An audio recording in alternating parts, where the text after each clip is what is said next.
নন্দীগ্রামে জিতছেন শুভেন্দু অধিকারী। রাজনৈতিক মহলের সকলেই এ ব্যাপারে একমত। বাকি রইল ভবানীপুর। তিনি দাঁড়িয়েছেন দুটো আসনেই।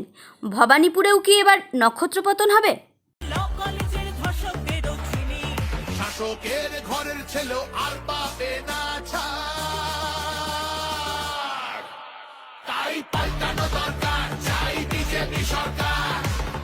কলকাতা পৌরসভার 63, 70, 71, 72, 73, 74, 77 এবং 82 মোট 8টি ওয়ার্ড নিয়ে ভবানীপুর বিধানসভা 1952 সাল থেকে 2021। এই আসনে মাত্র একবার জিতেছিল বামেরা। 2011-র আগে পর্যন্ত এই আসনটি ছিল জাতীয় কংগ্রেসের দখলে। 2011 থেকে 2021 এই আসনে টানা জিতছেন মমতা বন্দ্যোপাধ্যায়। ভবানীপুর আর মমতা প্রায় সমার্থক। এটা তৃণমূলের গড়, এমনটাই মনে করেন রাজ্যের রাজনৈতিক মহল। এই বিধানসভায় বসবাস করেন বাঙালি, গুজরাটি, পাঞ্জাবি, মারোয়াড়ি ভোটাররা। মমতার গড়েই তাকে চ্যালেঞ্জ করে বসেছেন বিজেপির অঘোষিত মুখ্যমন্ত্রী পদের দাবিদার শুভেন্দু অধিকারী। বিজেপি বিশ্বাস করে মমতাকে এবার নির্বাচনে ভবানীপুরই বধ করবেন শুভেন্দু। রাজ্যে এবার পরিবর্তন আসবে।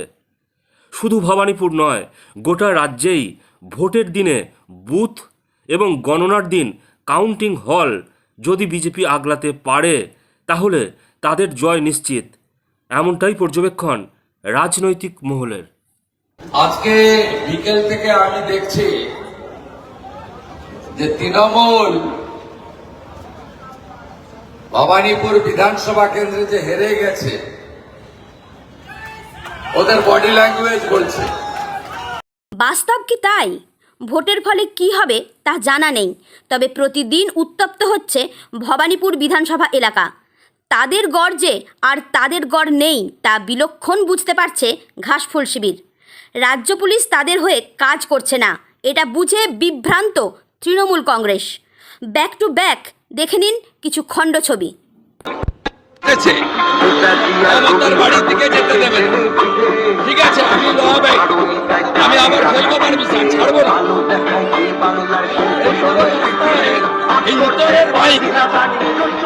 তাহলে বুঝতে পারছেন পায়ে পা লাগিয়ে ঝগড়া করার। এই দেখুন সামনে চিৎকার করছে যাতে মিটিংটা করতে না পারি। মা ভাই বোনেরা আমায় ক্ষমা করবেন, আমি আপনাদের সবার কাছে ক্ষমা চেয়ে নিচ্ছি। আমি কালকে এখানে র্যালি করে দেবো। আমি এই অসভ্যতামিটা করতে পারবো না, এটা খুব ইনসাল্টিং, এটা খুব হিউমিলিয়েশন। আমি আপনাদের নমস্কার জানিয়ে আমি বিদায় নিচ্ছি। আমায় ক্ষমা করবেন, যদি পারেন ভোটটা আমায় দেবেন, আমার সিম্বল নাম্বার 2। বাট এর প্রতিবাদে আপনাদের কিন্তু ভোটটা দিতে হবে। আমাকে মিটিং করতে পর্যন্ত দিচ্ছে না। আমাকে মিটিং করতে আমি পারমিশন নিয়েছি অফিসিয়ালি, তাও দেখানোর চেষ্টা করবো পুলিশের সাথে পুলিশের ওপর চরম ক্ষোভ তৃণমূল কর্মীদের। একেবারে দেখানোর চেষ্টা করবো তৃণমূল কর্মী তারা রাজ্য পুলিশকে পেয়ে ক্ষোভে ফেটে পড়ছেন। একেবারে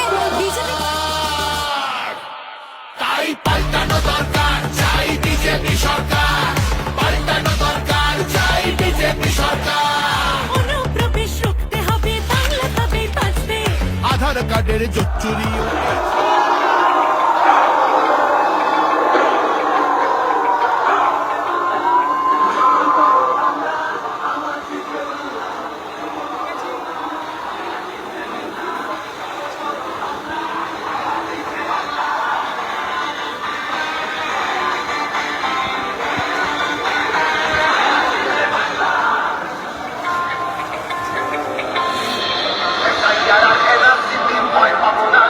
দুটি দলের বডি ল্যাঙ্গুয়েজ দেখলেন? কে আগ্রাসী আর কে মিইয়ে পড়েছে তা বুঝলেন? তৃণমূল কংগ্রেস কি ক্রমশ ডিপ্রেশনে চলে যাচ্ছে? রোজগারের জায়গা, দুর্নীতির জায়গা। দুর্নীতির জায়গা তো কহতব্য নয়। আরজিকর একটা মেয়ে কিভাবে নিজেকে প্রমাণ করেছে দুর্নীতির বিরুদ্ধে, আর সেই জায়গায় দাঁড়িয়ে বাম আর তৃণমূল একটা ক্লাবিং হয়ে দুর্নীতি পরায়ণ ব্যক্তিদেরকে সেভ করে শুধুমাত্র পোস্ট চেঞ্জ করে তারা কিন্তু বেঁচে বেরিয়ে চলে গেল। পুরো আন্দোলনটা মানে মানুষের যে জাগরণ ঘটেছিল সেই জাগরণের রেজাল্টটা কি হলো? কিছু 5টা ব্যক্তি তাদের পথ পরিবর্তন হয়ে গেল আর পুরো আন্দোলন কিন্তু দেখুন শেষ। তারপরে আমি এটাকে কি ভাববো যে ক্লাবিং অফ তৃণমূল অ্যান্ড বাম। আমি সিপিএম সিপিআই কোনো নাম করব না, আমি স্পেসিফিক্যালি বলছি বাম। তাহলে এই যে ক্লাবিং, বাম তৃণমূলের ক্লাবিং, দুর্নীতি, সেখানে রোজগারের কোথাও মানুষ আজকে ভাতা সর্বস্ব বাংলা, রোজগারের জায়গা নেই, অর্থনীতি মানে দুরবস্থা ভেঙে পড়েছে।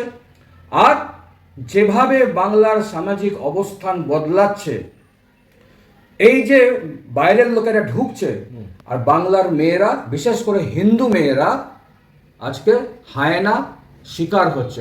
কি হবে রাজ্যে তা জানতে অপেক্ষা করতে হবে আর মেরে কেটে 1.5 সপ্তাহ। চোখ রাখুন রাজনীতি বাংলায়।